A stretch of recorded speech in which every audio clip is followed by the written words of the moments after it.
بسم اللہ الرحمن الرحیم۔ علامہ محمد اقبال اردو کے صرف شاعر ہی نہیں، مصور پاکستان اور عاشق رسول بھی ہیں۔ آج ہم علامہ محمد اقبال کی ایک نظم کا مفہوم سمجھیں گے۔ نظم ایسی ہے کہ ایک ایک شعر کی تشریح پر کتابیں کی کتابیں لکھی جا سکتی ہیں۔ نظم کا اصل لطف وہی حاصل کر سکتا ہے جو قرآن و حدیث اور تاریخ سے واقفیت کے ساتھ ساتھ عشق رسول میں ڈوبا ہو۔ ہاں، وہ بھی ضرور لطف اٹھائے گا جو انسان ہو، ضروری نہیں کہ مسلمان ہو۔ ہر انسان فطرت پر پیدا ہوا ہے اور اسلام دین فطرت ہے، اور فطرت پیار ہے، فطرت نیکی ہے، فطرت احساس ہے۔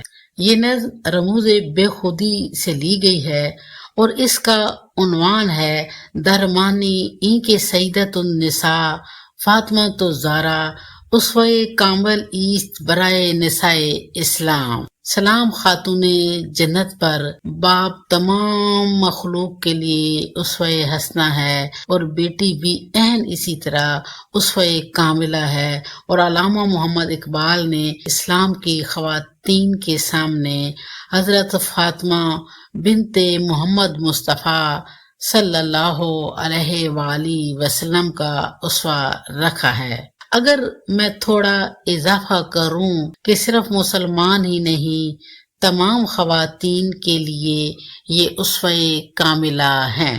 ہمارے ہاں سب سے بڑا المیہ یہ ہے کہ ہم نے اسلام کی تاریخ، قومی تاریخ چھپا دی ہے یا گھٹا دی ہے۔ ہم نے اسلام اور قوم کے مثالی کردار سیاست کی نظر کر دیے ہیں، ان کو سلیبس سے غائب کر دیا ہے۔ کل خلقت میں مثالی کردار ہوتے ہیں، ہر دین اور مذہب میں مثالی کردار ہوتے ہیں، ہر قوم اور ملت میں مثالی کردار ہوتے ہیں۔ اردو لٹریچر ہو یا کہ انگلش لٹریچر ہو، یا قوموں کی تاریخ لکھی جائے، یا قوم کی نوجوان نسل کے لیے سلیبس مرتب کیا جائے، تو قومی اور دینی شخصیات کو خاص جگہ دی جاتی ہے۔ مگر افسوس افسوس افسوس، ہمارے دین کے ساتھ کچھ ایسا ہوا کہ اصل ہیرو منظر سے ہٹا دیے گئے اور جعلی ہیرو تاریخ اور سلیبس کا حصہ بنا دیے گئے۔ ہم نے بیٹیوں، بہنوں، ماؤں کے سامنے کون سے اسلامی کردار رکھے ہیں، کون سے قومی کردار رکھے ہیں؟ ہماری ماؤں، بہنوں اور بیٹیوں کے لیے تو ماڈلز، ایکٹرز اور تاریخ کے جھوٹے کردار آئیڈیل رہ گئے۔ پھر ہم شکوہ کرتے ہیں کہ ہماری مائیں، ہماری بہنیں، ہماری بیٹیاں یہ کر رہی ہیں۔ ہم نے بیٹیوں، بہنوں، ماؤں کے سامنے کون سے اسلامی کردار رکھے ہیں، کون سے قومی کردار رکھے ہیں؟ ذرا دینی تاریخ پڑھیں، قومی تاریخ پڑھیں، اپنا سلیبس کھنگالے۔ کہاں پڑھائی جاتی ہے آمنیات؟ کبھی حضرت آمنہ سے متعلق پڑھایا گیا جس لحاظ سے پڑھانا چاہیے؟ 17 سال کی خوبصورت جوان لڑکی یثرب میں، مدینہ میں طیبہ اور طاہرہ کے لقب سے مشہور ہے۔ 17 سال کی عمر میں شادی ہوئی اور 21 سال کی عمر میں بیوہ ہو گئی۔ ہمارے معاشرے میں اندھی، کانی، کان ٹوٹی، لولی، لنگڑی، کالی، کلوٹی، چھوٹی، موٹی، آزاد، غلام، بیکارن، چیمارن، کئی نکاح اور کئی گناہ۔ کیا اتنے بڑے خاندان کی خاتون، اتنے بڑے سسرال کی بہو، کوئی ایک بھی ہاشمی نہ رہا؟ کیا عرب میں کوئی بھی رشتہ نہ تھا؟ یا پھر بی بی آمنہ علیہ السلام نے حضرت عبداللہ پر کسی کو ترجیح ہی نہ دی؟ یا شرم و حیا نے دوسرا نکاح گوارا نہ کیا؟ یا یہ سب اپنے بیٹے کی وجہ سے کیا؟ 20-21 سال کی عمر میں بیوہ ہونے والی خاتون نے 26-27 سال کی عمر میں وفات پائی۔ ہمارے سلیبس میں حضرت فاطمہ بنت اسد سے متعلق پڑھایا جاتا ہے، جنہوں نے پاک نبی کو پالا، مولا علی کو پالا، طالب، عقیل، حضرت جعفر طیار علیہ السلام، ام ہانی جیسے بچوں کو پالا۔ کیا تاریخ میں ام ہانی کا کردار پڑھایا جاتا ہے؟ حضرت ابو طالب علیہ السلام کی بڑی صاحبزادی ام ہانی، نبی پاک کی چچا زاد بہن، اپنی ماں کی فوٹو کاپی۔ حضرت فاطمہ بنت اسد علیہ السلام کی تربیت، حضرت ابو طالب علیہ السلام جیسا باپ جنہوں نے ساری عمر نبی پاک کا دفاع کیا۔ حضرت ام ہانی کی رسول پاک بہت عزت کرتے تھے، آپ سے بہت محبت کرتے تھے۔ نبی پاک دو گھروں میں جانا پسند کرتے تھے، ایک حضرت ارقم اور دوسرا حضرت ام ہانی۔ حضرت محمد مصطفیٰ صلی اللہ علیہ وآلہ وسلم کو جب معراج کا شرف حاصل ہوا تب بھی آپ حضرت ام ہانی کے گھر ہی تھے، اور سب سے پہلے معراج کی خوشخبری آپ نے حضرت ام ہانی کو سنائی۔ مکہ فتح ہونے کے بعد سب سے پہلے آپ اپنی چچا زاد حضرت ام ہانی سے آ کر ملے اور انہی کے گھر قیام کیا۔ جب حضرت ام ہانی بیوہ ہو گئی تو پاک نبی صلی اللہ علیہ وآلہ وسلم نے حضرت ام ہانی کو نکاح کا پیغام بھیجا تو حضرت ام ہانی نے کہا کہ میرے بچوں کے حقوق متاثر ہوں گے۔ میرے رسول بہت خوش ہوئے اور فرمایا، قریش کی عورتیں تمام عورتوں سے افضل ہیں، یہ اپنے بچوں پر مہربان ہیں، یہ اونٹ کی سواری بھی کر لیتی ہیں، یعنی بہادر ہیں، اور شور پر بھرپور توجہ رکھنے والی ہیں۔ حضرت عوف بن مالک فرماتے ہیں، نبی پاک نے فرمایا، وہ عورت جس کے رخسار اپنی اولاد کی پرورش اور دیکھ بھال کی وجہ سے سیاہ پڑ گئے، وہ قیامت کے دن اسی طرح میرے قریب ہوں گے جیسے یہ دو انگلیاں قریب ہیں، اور ایسی خواتین جنت میں بھی میرے قریب ہوں گی جو اپنے بچوں کی پرورش مشقت اٹھا کر کرتی ہیں۔ حضرت ام ہانی نے بیوگی کے بعد حضرت آمنہ کی طرح اپنی زندگی اپنے بچوں کے لیے وقف کر دی۔ موجودہ دور میں عورت شوہر کے مرنے کے بعد تو شادی ایک طرف، شوہر کو مار کر دوسری شادی کر لیتی ہے، دوسری کیا تیسری اور چوتھی شادی سے بھی گریز نہیں کرتی۔ افسوس، ہم نے سلیبس میں ان مثالی خواتین کو پڑھا ہی نہیں اور ہمیں پڑھایا ہی نہیں گیا۔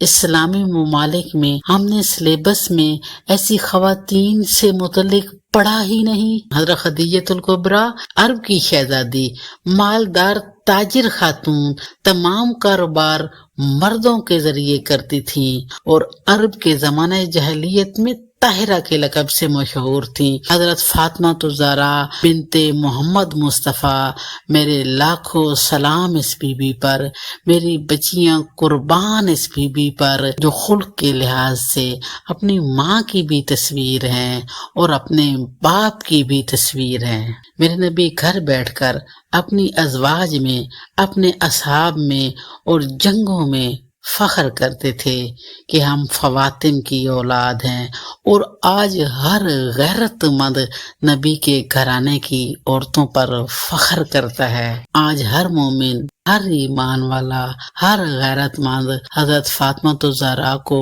عقیدت کی نظر سے دیکھتا ہے۔ علامہ محمد اقبال کی یہ نظم واضح ثبوت ہے کہ علامہ اقبال کا صرف قرآن و حدیث کا مطالعہ ہی نہیں، وہ صرف قرآن کے حافظ نہیں، قرآن کے قاری نہیں، قرآن کے مترجم نہیں، صرف مسلمان نہیں، نمازی نہیں، حاجی نہیں، روزے دار نہیں، بلکہ عاشق مصطفیٰ ہیں، اور عاشق مصطفیٰ ہی یہ لکھ سکتا ہے، منافق یہ نہیں لکھ سکتا۔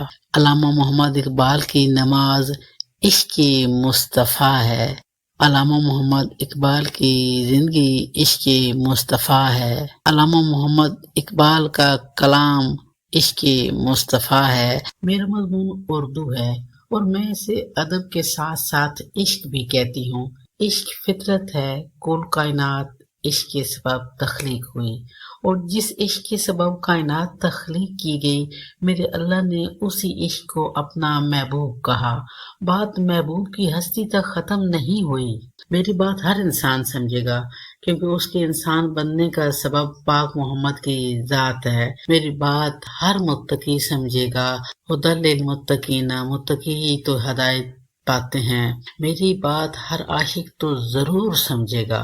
اللہ نے اپنے محبوب کی محبت صرف اپنے محبوب تک نہیں رکھی، بلکہ محبوب کی نسلوں تک رکھی۔ محبوب کی اولاد تو محبوب سے زیادہ پیاری ہوتی ہے، اور پھر جب محبوب تواتر اور تسلسل کے ساتھ یہ تاکید بھی کرتا گیا ہو کہ میری اولاد کا خیال رکھنا، میرے نبی نے تواتر اور تسلسل کے ساتھ اپنی اولاد سے مودت محبت کی تاکید کی ہے کہ میرے اہل بیت کا خیال رکھنا۔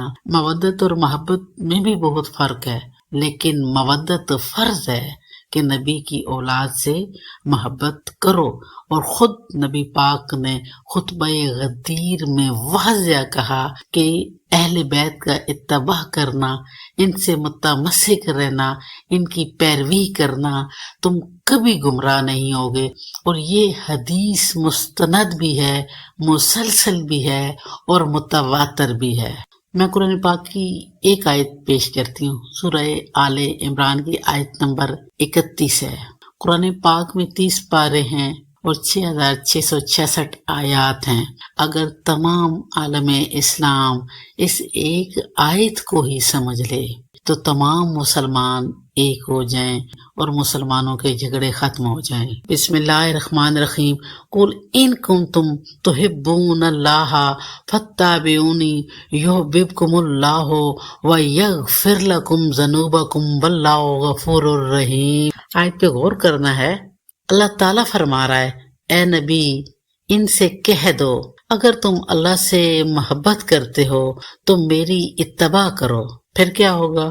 اللہ تم سے محبت کرے گا اور تمہارے گناہ معاف کر دے گا، اور اللہ بخشنے والا اور مہربان ہے۔ میں چیلنج کر کے کہتی ہوں کہ دنیا کا کوئی عالم اس آیت کی کھل کر تشریح نہیں کر سکتا۔ اس کی تشریح یا عاشق کر سکتا ہے، یا کوئی استاد کر سکتا ہے، یا اردو جاننے والا کر سکتا ہے۔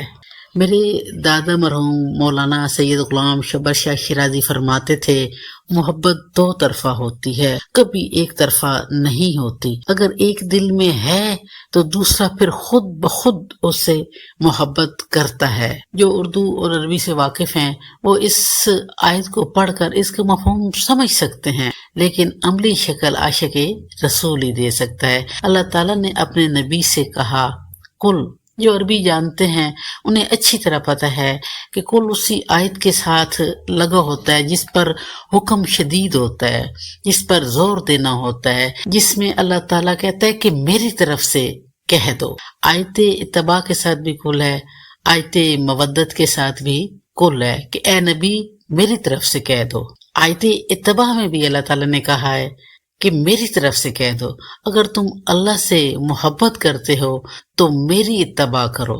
جو نبی سے محبت کے دعوے دار ہو، آ جاؤ میدان میں۔ اگر تم نبی کی اتباع کرو گے تو دو طرفہ کام ہوگا، دو طرفہ کام ہوگا۔ اللہ تم سے محبت کرے گا، تمہارا دعویٰ سچ ثابت ہو جائے گا۔ اللہ تم سے محبت کرے گا، اور اللہ محبت کرے گا تو پھر اور کیا کرے گا؟ وَيَغْفِرْ لَكُمْ ذُنُوبَكُمْ وَاللَّهُ غَفُورٌ الرحیم۔ اللہ محبت بھی کرے گا، گناہ بھی معاف کر دے گا۔ اللہ تعالیٰ معاف کرنے والا ہے، مہربان ہے۔ جہاں محبت کی جاتی ہے پھر وہاں گناہ معاف کر دیے جاتے ہیں۔ محبت کرنے والا مہربان ہوتا ہے، اسی لیے اللہ نبی کی اتباع کرنے والوں کے ساتھ کیا کرے گا؟ ان کے گناہ بھی معاف کر دے گا اور ان پر مہربان بھی ہوگا۔ میں اس آیت کے ایک ایک لفظ پر گھنٹوں بول سکتی ہوں، اور میرا دعویٰ ہے اس آیت پر جتنا میں بول سکتی ہوں، جتنا اس آیت کو میں سمجھ سکتی ہوں، اگر کوئی عاشق ہے وہ سمجھ سکتا ہے، متقی سمجھ سکتا ہے، اور کوئی ادب کا استاد ہے تو پھر وہ سمجھ سکتا ہے اور وہ بول سکتا ہے۔ عالم ڈر کے تشریح کرے گا، مولوی اس میں ڈنڈی مارے گا، یاد رکھ لیں کہ اتباع جو ہے وہ عاشق کرتے ہیں، لیکن کوئی عالم اس کی کھل کر تشریح کرے تو بڑے بڑے عاشقان رسول، غلامان رسول درجہ عشق اور غلامی سے فارغ ہو جائیں۔ عاشق تو محبوب کی مرضی کے بغیر ہل ہی نہیں سکتا۔ عاشق محبوب کو کسی مقام پر، کسی حال میں اور کسی بھی وجہ سے نہیں چھوڑتا۔ ضروری نہیں کہ محبوب سامنے ہے تو اتباع ہو، ضروری نہیں ہے کہ محبوب صحت میں ہے تو تبھی اتباع کرنا ہے، محبوب زخمی ہے تب بھی اتباع ہے، محبوب بیمار ہے تب بھی اتباع ہے، محبوب وفات پا گیا تب بھی اتباع ہے۔ علامہ محمد اقبال عاشق رسول ہے نا، عاشق رسول نے کیا لکھا ہے کہ محمد سے وفا تو نے تو ہم تیرے ہیں، کہ محمد سے وفا تو نے تو ہم تیرے ہیں، پاک نبی سے وفا کیا ہے کہ جو میرے نبی نے کیا ہے وہ کیا جائے۔ وفاداری زندگی میں نہیں ہوتی ہے، وفاداری سکھ میں نہیں ہوتی ہے، وفاداری خوشحالی میں نہیں ہوتی ہے، وفاداری بادشاہت میں نہیں ہوتی ہے، ہر دکھ سکھ میں پیٹھ کے پیچھے بھی وفاداری ہے، اولاد کے ساتھ بھی وفاداری ہے۔ اگر کوئی مجھ سے عشق، محبت اور وفاداری کا دعویٰ کرے تو میں کہوں گی کہ میری اولاد سے پیار کرو، قرآن، حدیث، تاریخ اٹھاؤ۔ میں تو عاشق رسول و بطول ہوں، میں نے ماں کے شکم میں یہ محبت پائی اور ماں کی گود میں لوریوں کی صورت میں سنی، اور نبی اور اولاد نبی سے محبت میرا ایمان، میرا عشق، میرا اسلام، میرا علم اور میرا عقیدہ ہے۔ پاک نبی نے ہر مقام پر کہا میری اولاد سے محبت کرو۔ اگر کوئی کہے کہ میں مسلمان ہوں تو اسے نبی پاک کی اولاد سے متعلق قرآن پاک کے احکامات اور احادیث کا پتہ نہ ہو، یہ ممکن ہی نہیں ہے۔ میرے رسول نے فرمایا فاطمہ بضعۃ منی، فاطمہ میرے جسم کا ٹکڑا ہے، میرے بدن کا حصہ ہے، وَهِيَ قلبی، اور یہ میرا قلب ہے، یہ میرا دل ہے، وَهِيَ روحی، اور یہ میری روح ہے، وَهِيَ قرۃ العین، اور یہ میری آنکھوں کی ٹھنڈک ہے۔ اللہ تعالیٰ مجھے ہمت دے کہ علامہ محمد اقبال نے حضرت فاطمہ الزہرا کی جو شان لکھی ہے میں وہ شان بیان کر پاؤں۔ علامہ محمد اقبال کا ایک ایک شعر قرآن، حدیث اور تاریخ کا بیان ہے، اس کو بیان کرنے کے لیے بھی ہمت چاہیے۔ میری والدہ فرماتی تھی کہ عزت جو بڑی تھی تو مصیبت بھی بڑی تھی، کہ اللہ تعالیٰ نے حضرت محمد مصطفیٰ صلی اللہ علیہ وآلہ وسلم اور ان کی اولاد کو بڑی شان اور بڑی عزت دی، اسی طرح ان پر آزمائشیں بھی زیادہ تھی۔ خود حضرت فاطمہ الزہرا نے اپنے بابا کے بعد جو مرثیہ لکھا، سبت علی مصائب، کہ بابا آپ کے بعد مجھ پر اتنی مصیبتیں آئیں کہ روشن دنوں پر آتی تو وہ تاریک ہو جاتے۔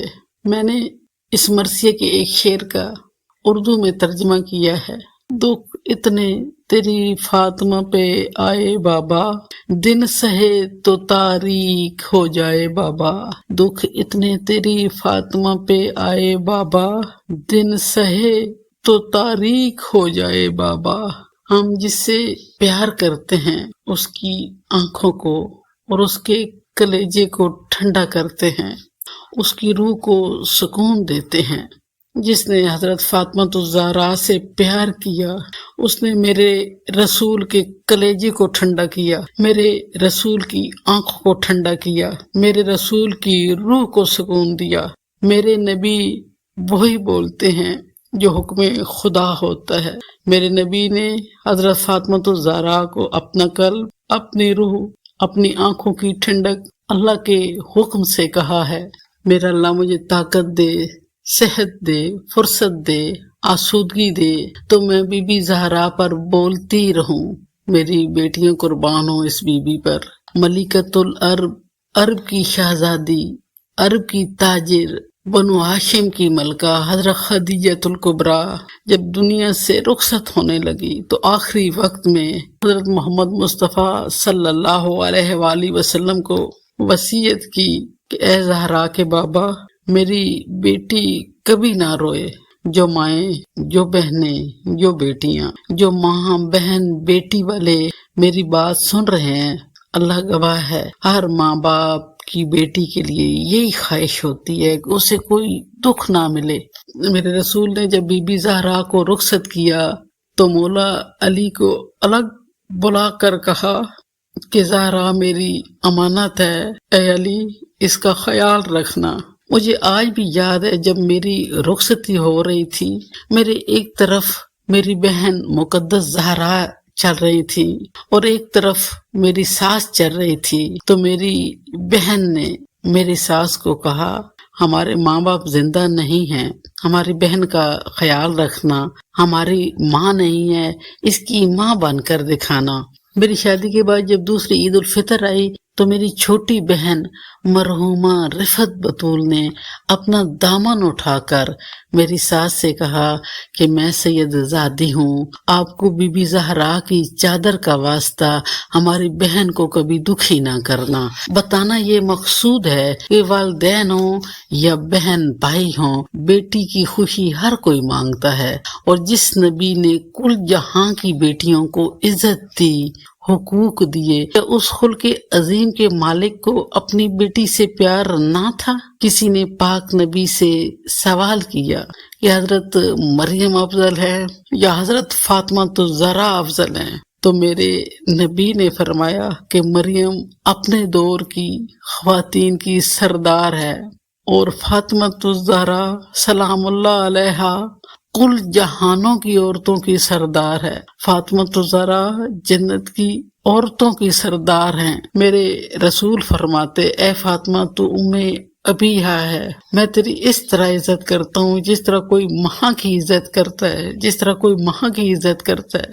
میرے رسول در زہرا پر رک کر آیت تطہیر پڑھتے اور سلام دیتے کہ اے نبی کے گھر والوں تم پر سلام ہو۔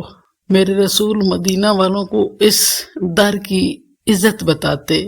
بہار الانوار کی حدیث ہے، میرے نبی نے فرمایا اے لوگو خبردار، فاطمہ کا دروازہ میرا دروازہ ہے، فاطمہ کا گھر میرا گھر ہے۔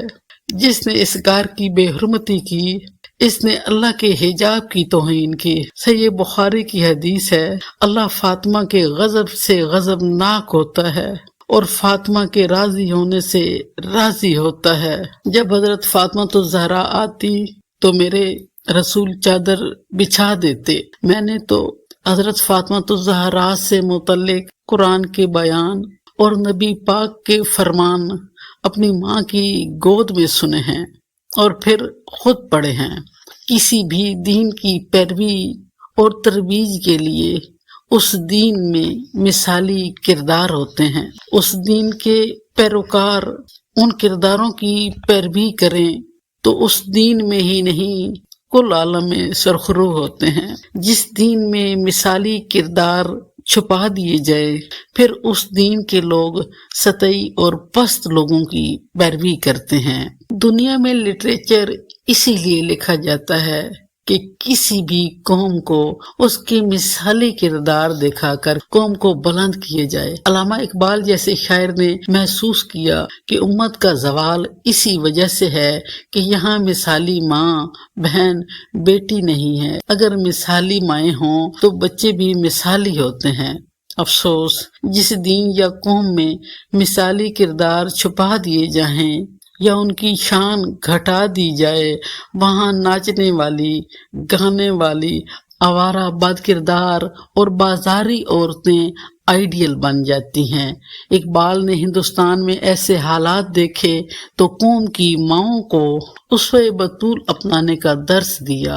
اقبال عاشق رسول ہیں۔ انہوں نے جنت کی سردار، جنت کے سرداروں کی ماں اور جنت کا ٹکٹ دینے والے مولا علی کی زوجہ اور کل جہانوں کے سردار کی بیٹی کی شان لکھی۔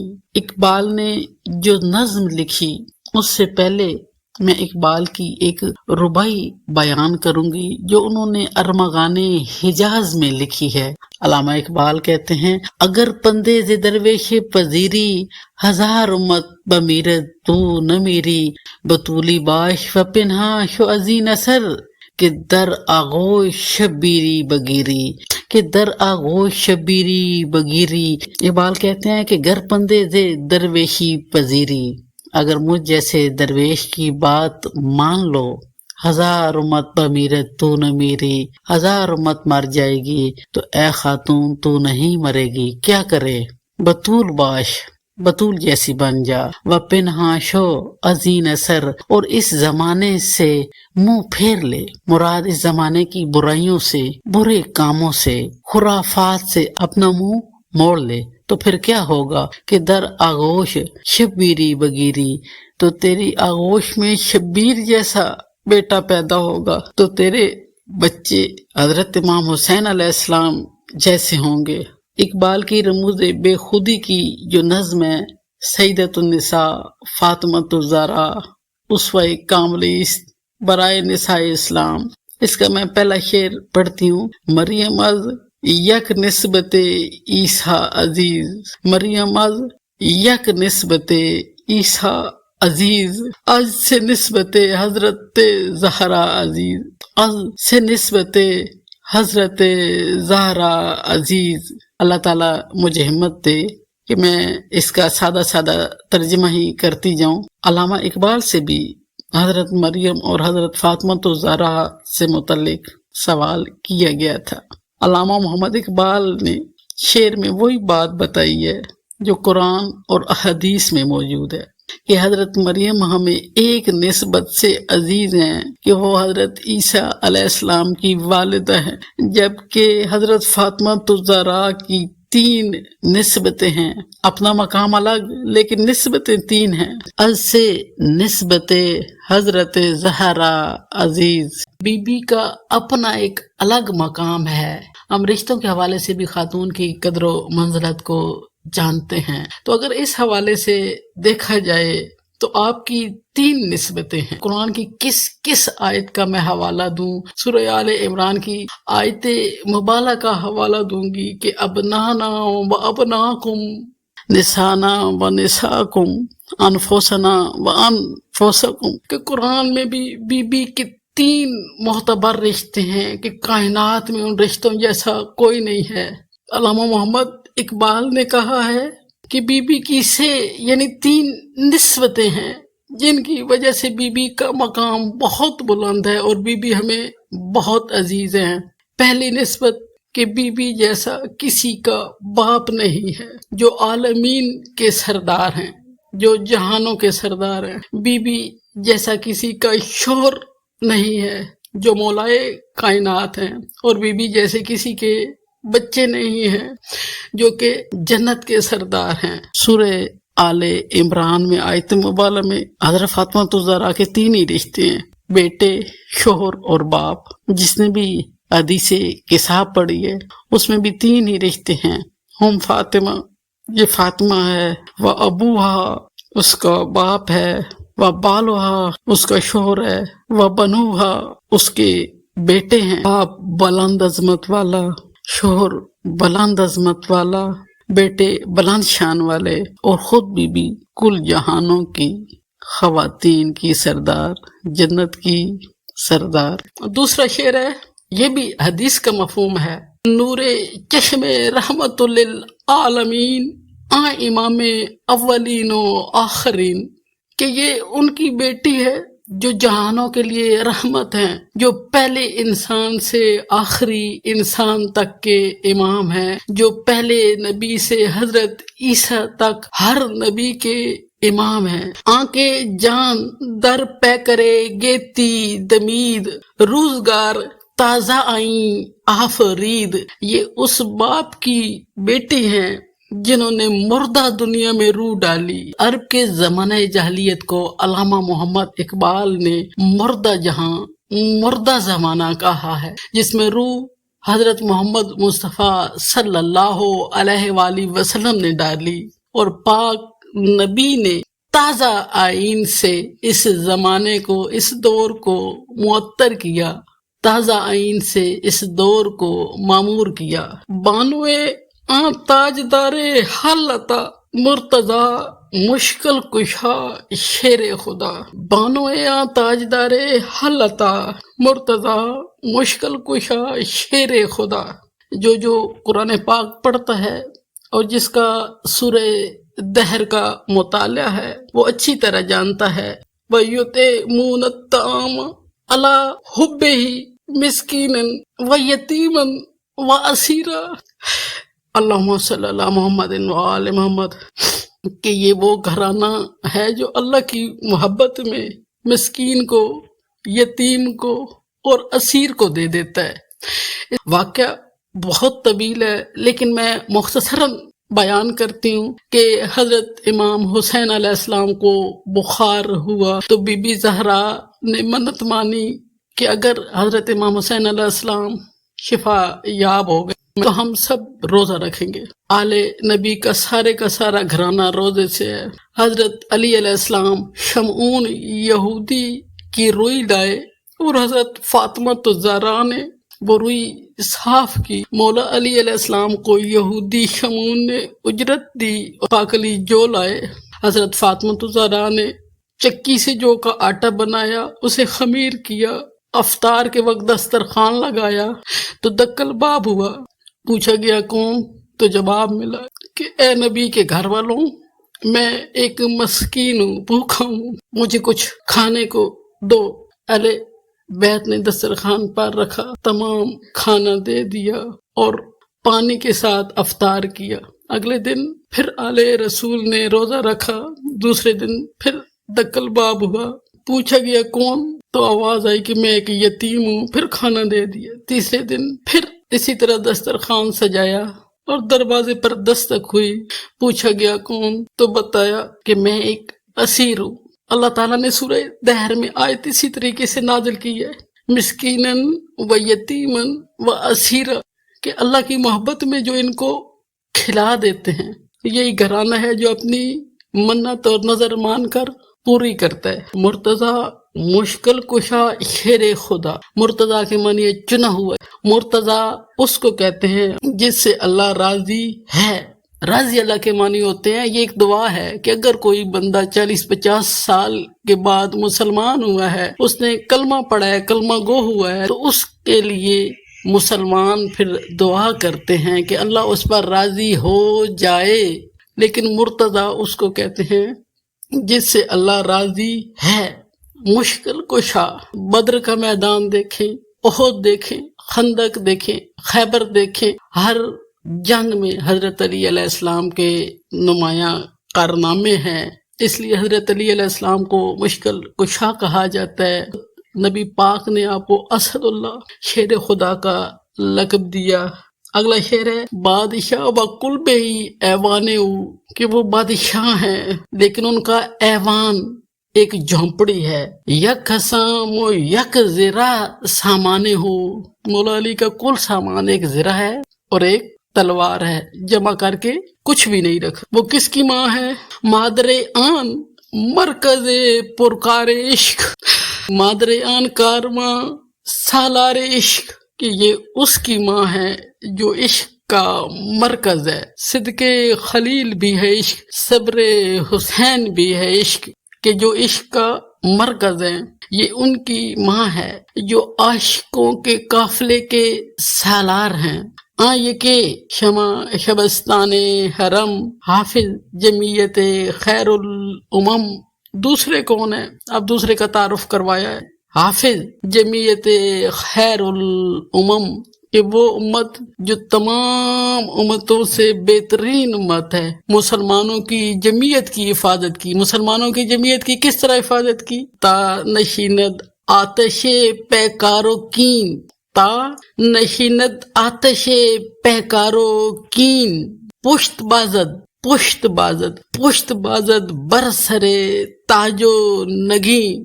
امام حسن علیہ السلام وہ ہیں جنہوں نے آگ، آتش آگ کو کہتے ہیں، پیکار ہوتا ہے جنگ اور کین ہوتا ہے کینہ۔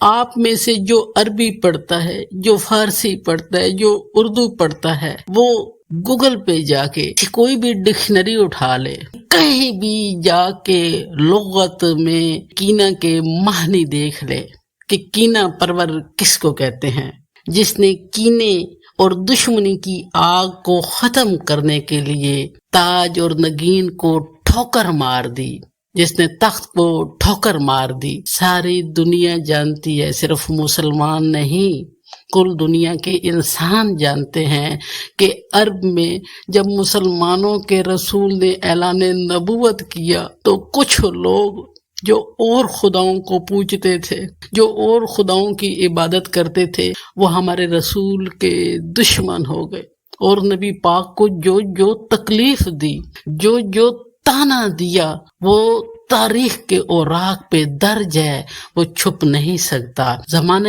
جاہلیت کے لوگوں کا مزاج بھی درج ہے، ان کا اخلاق بھی درج ہے، ان کی دشمنی بھی درج ہے۔ میرے رسول کو کس کس تکلیف کا سامنا کرنا پڑا۔ 3 سال تک پورا ہاشمی خاندان شیب ابی طالب میں بند کر دیا گیا، اور بنو ہاشم کے بچے پتے چباتے تھے، اور مورخین نے لکھا ہے کہ شیب ابی طالب سے رات دن بچوں کے رونے کی آوازیں آتی تھی۔ میرے رسول نے ہر دکھ برداشت کیا، ہجرت کرنا پڑی۔ وہ لوگ جو میرے رسول کے ساتھ 23 سال لڑتے رہے، میرے نبی کو جنہوں نے سکھ سے جینے نہ دیا، بالآخر بدر میں، احد میں، خندق میں ان کے بڑے بڑے لوگ مارے گئے، تو ان کے دلوں میں کینہ تھا، دشمنی تھی، حتیٰ کہ کچھ لوگوں نے قسم کھائی تھی کہ ہم محمد مصطفیٰ کے گھرانے کو ختم کر دیں گے۔ اگرچہ کہ احد میں بدلہ نہ لے سکے، احد میں حضرت حمزہ سے انتقام لیا، لیکن محمد مصطفیٰ سے بدلہ نہ لے سکے۔ یہ کینہ ان کے اندر پل رہا تھا۔ عرب پانی پر جھگڑا کرنے والے لوگ تھے۔ حالی نے اپنی مسدس میں لکھا ہے کہ کبھی پانی پینے پلانے پہ جھگڑا، کبھی گھوڑا آگے دوڑانے پہ جھگڑا۔ اس دور میں کسی کے باپ کو تھپڑ مارنا، صدیوں تک دشمنی چلتی تھی، اور جس گھرانے نے ان کے خداؤں کو اور باباؤں کو قتل کر دیا، کعبہ میں ان کے سارے خدا تھے وہ توڑ دیے گئے، جنگوں میں ان کے بابا مار دیے گئے، تو کیا وہ محمد مصطفیٰ کے اس عمل کو بھول گئے تھے؟ یہ اور بات ہے کہ فتح مکہ کے وقت نبی پاک صلی اللہ علیہ وآلہ وسلم سے پوچھا گیا کہ آپ ہمارے ساتھ کیا سلوک کریں گے، تو آپ نے کہا کہ انتم طلقاء، تم آزاد ہو۔ یہ طلقاء تھے، یہ آزاد لوگ تھے۔ سورہ توبہ کا بڑا شدید حکم آیا، سب کلمہ گو ہو گئے، لیکن نبی پاک سے دشمنی آپ کی وفات کے بعد حضرت علی سے جنگوں، حضرت امام حسن سے جنگ اور حضرت امام حسین علیہ السلام سے جنگ کی صورت میں سامنے آئی کہ حضرت امام حسن وہ تھے جنہوں نے اس کینے اور دشمنی کی آگ کو ختم کرنے کے لیے حکومت کو، تاج کو ٹھوکر مار دی۔ وہاں دیگر مولائے ابرارے جہاں اور دوسرے زمانے کے نیک لوگوں کے امام ہیں، قوت بازوئے احرار جہاں، یہ زمانے کے احرار اور آزاد لوگوں کی قوت بازو ہیں۔ در نوائے زندگی سوز از حسین، در نوائے زندگی سوز از حسین، اہل حق حریت آموز از حسین، کہ مولا حسین کی وجہ سے زندگی میں سوز ہے، زندگی میں تازگی ہے، زندگی زندہ ہے حضرت امام حسین علیہ السلام کی وجہ سے، اور اہل حق نے حضرت امام حسین علیہ السلام سے حریت سیکھی۔ علامہ محمد اقبال کہتے ہیں مزرع تسلیم را حاصل بطول، مزرع تسلیم را حاصل بطول، مادراں را اسوہ کامل بطول۔ علامہ محمد اقبال نے کہا ہے کہ تسلیم کی منزل اسی کو سمجھ آ سکتی ہے جو اللہ کی رضا کو مان لیتا ہے۔ یہ وہ بی ہیں جو اللہ کی رضا پر راضی ہیں، اللہ کے لکھے پر راضی ہیں، اور ماؤں کے لیے بہترین نمونہ ہے۔ مزرع تسلیم را حاصل بطول، مادراں را اسوہ کامل بطول۔ یہ ایک ایسا شعر ہے جس پر پوری لائبریریاں لکھی جا سکتی ہیں، ایک مضمون نہیں، ایک ویڈیو نہیں، ایک کتاب نہیں، 10 کتابیں نہیں، 100 کتابیں نہیں، لائبریریاں کی لائبریریاں لکھی جا سکتی ہیں۔ مزرعے تسلیم را حاصل بطول، مادرا را اسوے کامل بطول۔ آگے اقبال کیا کہتے ہیں؟ کاش اس شعر کی ماں کو سمجھ آ جائے، کاش اس شعر کی ماں کو سمجھ آ جائے، سیرت فرزند را از امہات، جوہرے صدق و صفا از امہات، کہ بیٹوں کی سیرت صرف اور صرف ماں کی وجہ سے ہوتی ہے، بیٹوں کے اندر سچائی اور نیکی ماں کی وجہ سے آتی ہے۔ یہ ماں کا دودھ ہے، یہ ماں کی تربیت ہے، جس نے مولا علی کو مولا علی بنایا، حضرت محمد مصطفیٰ کو محمد مصطفیٰ بنایا، اور حضرت علی کو مرتضیٰ بنایا۔ یہ حضرت فاطمہ بنت اسد کی تربیت ہے، اور ہر ماں کو اسی طرح تربیت کرنی چاہیے جیسی کہ حسن علیہ السلام اور حسین علیہ السلام کی ماں حضرت فاطمہ الزہرا نے کی ہے۔ تبھی اقبال نے کہا تھا کہ اگر تم بطول بنو گی تو تمہاری گود میں حسن حسین جیسے بچے پروان چڑھیں گے۔ جس کے سامنے حضرت امام حسن علیہ السلام کی سیرت ہے یا حضرت امام حسین علیہ السلام کی سیرت ہے، وہ جان لے کہ ان کے پالنے والی بطول ہے، ان کو پرورش دینے والی بطول ہے۔ ابھی جو اگلا شعر پڑھنا ہے اس سے پہلے میں اپنے دادا مرحوم کا سنایا ہوا ایک واقعہ بیان کروں گی، جو اکثر وہ اپنی مجالس میں بیان کرتے تھے کہ حضرت علی علیہ السلام نے یہودی کے باغ میں مزدوری کی۔ مولا علی علیہ السلام یہودی کے باغ میں مزدوری کرتے تھے۔ حضرت فاطمہ الزہرا شمعون یہودی کی دی ہوئی روئی صاف کرتی تھی، اور بی بی نے چکیاں چلا چلا کے اپنے بچے پالے ہیں۔ مولا علی مزدوری کر کے آئے اور 20 درہم مولا کو مزدوری ملی۔ جب مولا کائنات گھر آئے تو حضرت فاطمہ الزہرا نے بتایا کہ گھر میں آٹا نہیں ہے۔ مولا نے چادر لی اور حضرت امام حسن علیہ السلام کو لے کر آٹا خریدنے نکلے۔ راستے میں صحابی رسول حضرت مقداد چادر بچھا کر بیٹھے تھے۔ حضرت امام حسن علیہ السلام نے اشارہ کیا کہ باپا چچا مقداد، تو مولا علی علیہ السلام نے پوچھا کہ اے مقداد یہاں کیوں بیٹھے ہو؟ تو حضرت مقداد نے کہا کہ میرے گھر میں 3 دن سے فاقہ ہے۔ حضرت علی نے وہ 20 درہم حضرت مقداد کو دے دیے اور گھر واپس آ گئے۔ خاتون جنت بنت پیغمبر نے پوچھا کہ یا علی جلدی آ گئے؟ مولا نے بتایا کہ فاطمہ مقداد کے گھر میں 3 دن سے فاقہ ہے اور میں نے 20 درہم حضرت مقداد کو دے دیے۔ میرے دادا جس طرح پڑھتے تھے میں اسی طرح بیان کروں گی۔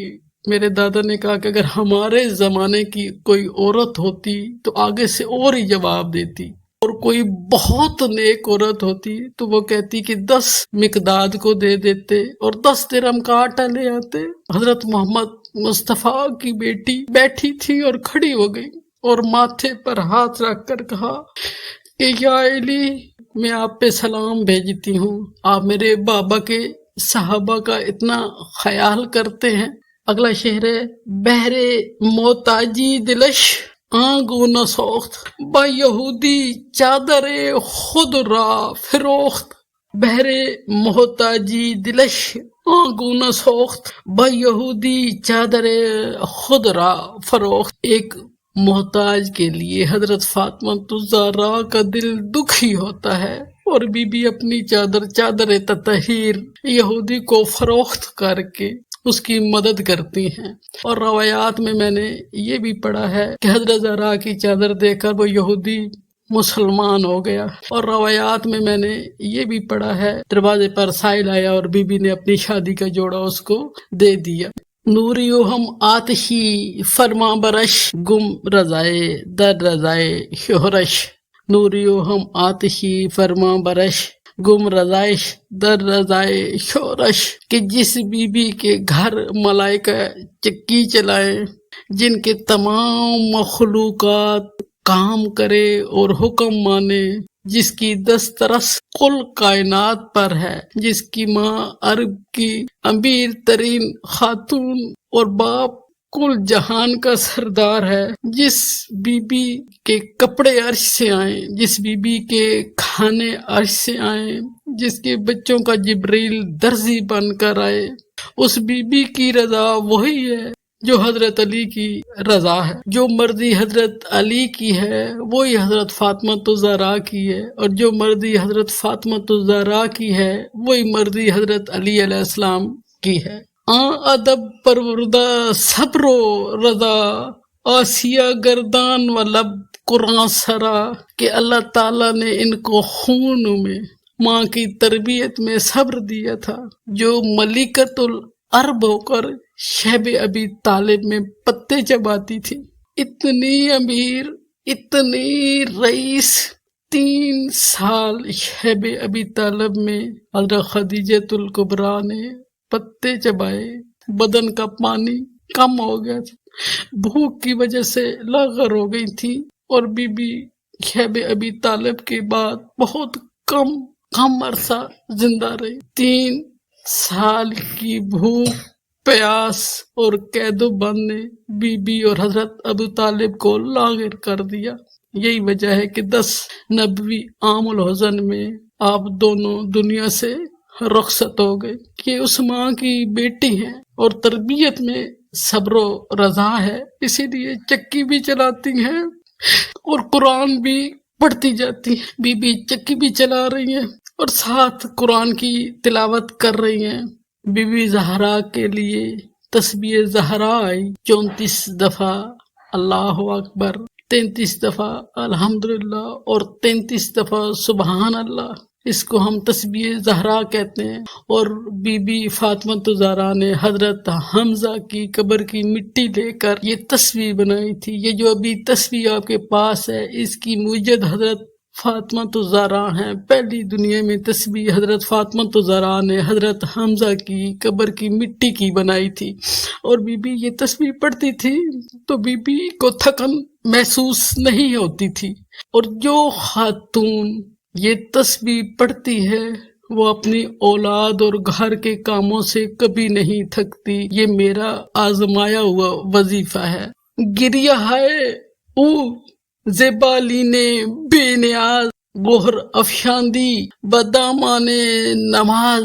عورتیں جب گھروں میں دکھی ہوتی ہیں تو ان کے آنسو بالین یعنی سرہانے پر گرتے ہیں، لیکن بی بی کے آنسو مصلی نماز پر گرتے تھے، یعنی بی بی کو اپنے شوہر کی طرف سے یا خاندان کی طرف سے کوئی دکھ نہ تھا۔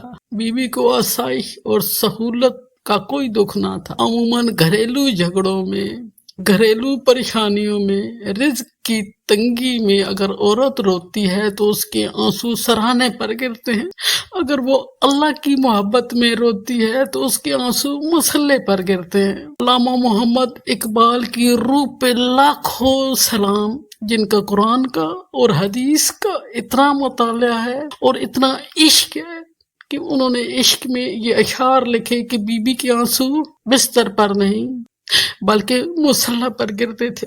اشک او برچید جبرائیل از زمین، ان کے آنسو جبرائیل زمین سے چن لیتے۔ ہم چوں شبنم ریخت بر عرش بری، اور شبنم کی صورت میں عرش پر پھیلا دیتے۔ آخری شعر علامہ اقبال کے عشق کی تشریح ہے۔ اقبال کو اتنا عشق ہے اس گھرانے سے، اور اس گھرانے کا مرکز حضرت فاطمہ الزہرا ہے۔ رشتہ آئین حق زنجیر پاست، پاس فرمانے جناب مصطفیٰ، کہ مجھے اسلام کے آئین نے اور پاک نبی کے فرمان نے روک رکھا ہے۔ مجھے اسلام کے آئین اور پاک نبی کے فرمان نے روک رکھا ہے، ورنہ میں کیا کرتا وگرنہ تربتش گردید میں، وگرنہ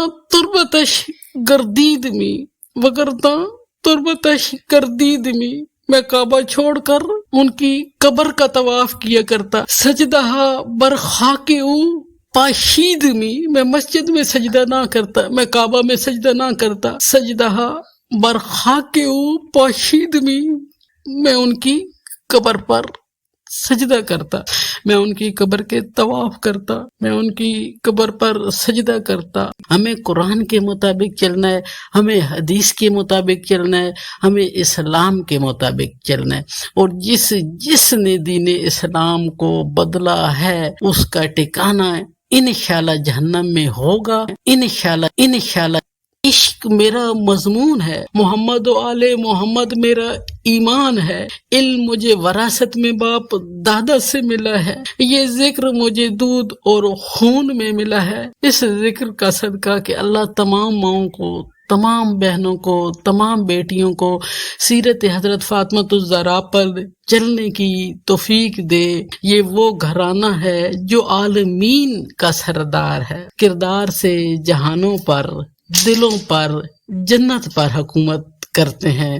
تلوار سے جسموں پر حکومت کرنا اور ہے، کردار سے دلوں پر حکومت کرنا اور ہے، ایک وقت کا بادشاہ ہونا اور ہے، کسی ایک دور کا بادشاہ ہونا اور ہے، کسی ایک ملک کا بادشاہ ہونا اور ہے، پوری دنیا کو فتح کرنا اور ہے، مگر عالمین تا حشر عالمین کا سردار ہونا اور جنت کا سردار ہونا اور بات ہے۔ متعصب مورخ نے آل رسول کو تاریخ سے نکال دیا، لوگوں نے آل رسول کو حکومت سے نکال دیا، لیکن متعصب لوگ نہ آل رسول کو عالمین کی سرداری سے ہٹا سکے، نہ دلوں کی سرداری سے ہٹا سکے، نہ جنت کی سرداری سے ہٹا سکے، کہ یہ ان کے بس کا روگ ہی نہیں ہے۔ یہ جہانوں پر حکومت کرتے ہیں، یہ عالمین پر حکومت کرتے ہیں، یہ مخلوقات پر حکومت کرتے ہیں۔ ان کے کہنے پر چاند 2 ٹکڑے ہو جاتا ہے، سورج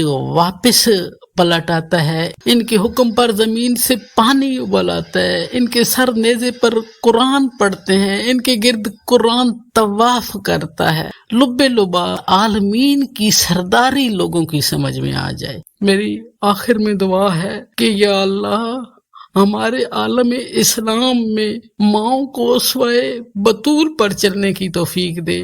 یا اللہ ہر بہن، ہر بیٹی اور ہر ماں اسوہ حضرت فاطمہ الزہرا کو اپنائے، جو جنت کی سردار ہیں، جو عالمین کی سردار ہیں۔ اللہ تعالیٰ ان کے صدقے ہمارے ملک پاکستان کے نوجوانوں کو ترقی عطا کرے، ان کے علوم میں اضافہ کرے، ان کو صحیح دین سمجھنے کی توفیق دے۔ ہمارے ملک کے بیٹے اور بیٹیوں کو اللہ تعالیٰ شرم و حیا جیسی دولت دے، یہ فضول چیزوں کو چھوڑ کر دین کو بھی ترقی دیں اور اپنے ملک کو بھی ترقی دے، اپنے معاشرے کو بھی ترقی دے، اپنے گھروں کو بھی ترقی دے۔ آمین ثم آمین۔